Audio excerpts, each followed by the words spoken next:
Apa Desi? Oh Desi, Mbak Desi, gini.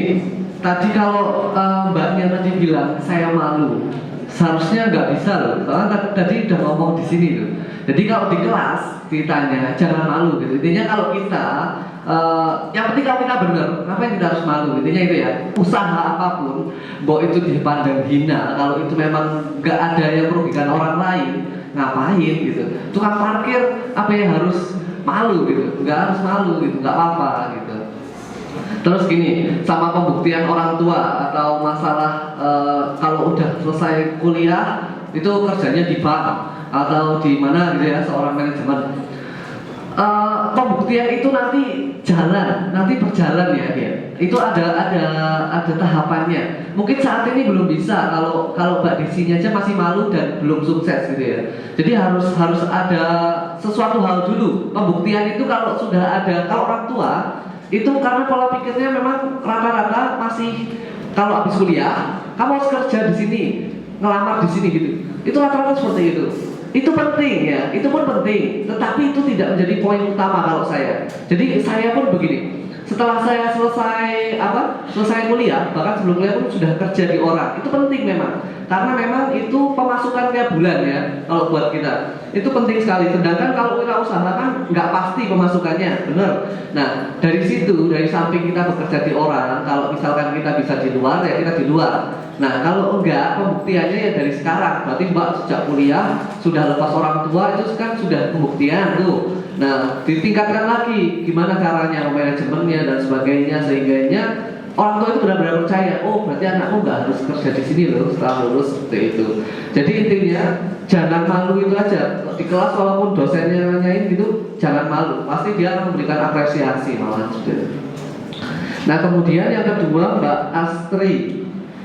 Mbak Astri itu gini Mbak, kalau motivasi intinya ada di diri kita sendiri sih sebenarnya. Kita mau jadi apa kita gini, planning aja deh. 5 tahun ke depan kalian mau jadi apa? Gitu. 5 tahun ke depan apa masih kuliah, apa kerja di perusahaan orang lain, atau menjadi orang yang sudah entrepreneur muda ya. Oh, ini seorang bisnismen muda yang keren, atau wirausaha muda yang sukses gitu. Itu sebenarnya motivasi itu kita gantungkan dulu 5 tahun ke depan itu kita mau jadi apa itu. Kalau kita sudah jelas di sana, pasti kita akan gimana caranya menuju ke sana seperti itu. Nah, jadi motivasi itu munculnya ya dari kita mau ngapain di masa yang akan datang gitu. Kita mau jadi apa di masa yang akan datang. Jadi tergantung kita hari ini jadinya kan. Kembali lagi tadi.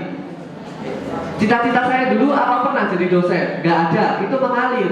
Tapi dulu saya beranggapan saya ingin sekali menjadi seorang pengajar, tapi bukan dosen. Loh, sekarang jadi keturutan karena memang langkah-langkahnya itu. Jadi ada apa namanya? Ada tujuannya dulu seperti itu.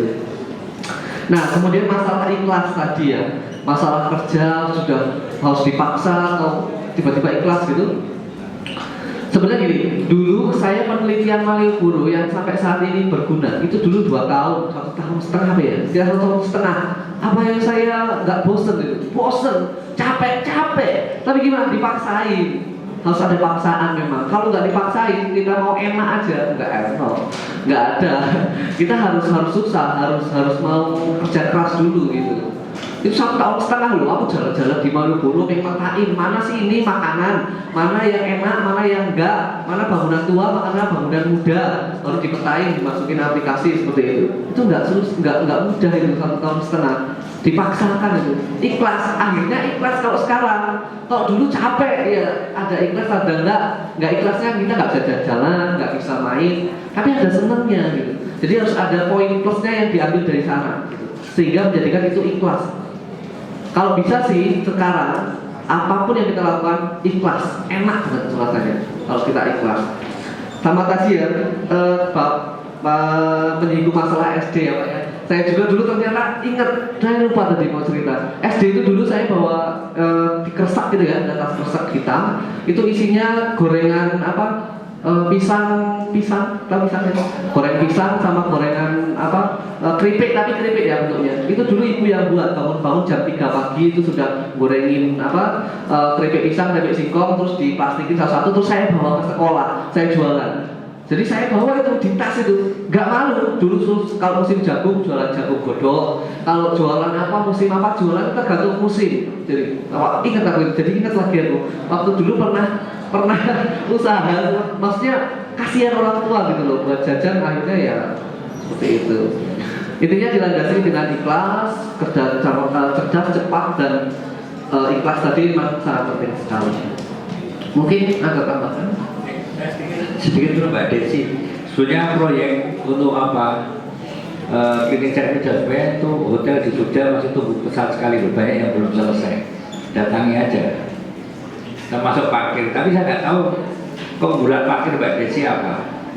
Parkir sekarang sudah mulai pakai IT yang canggih, ya, sampai ada space loss apa sisa space berapa dan sebagainya, ada tentara di depan dan sebagainya. Artinya kalau memang masuk dunia parkir sebagai follower, ya harus yakin betul keunggulannya dan yakin betul ada perhitungan transaksinya, akuntabel betul, transparan betul dengan pemilik lahan dan sebagainya.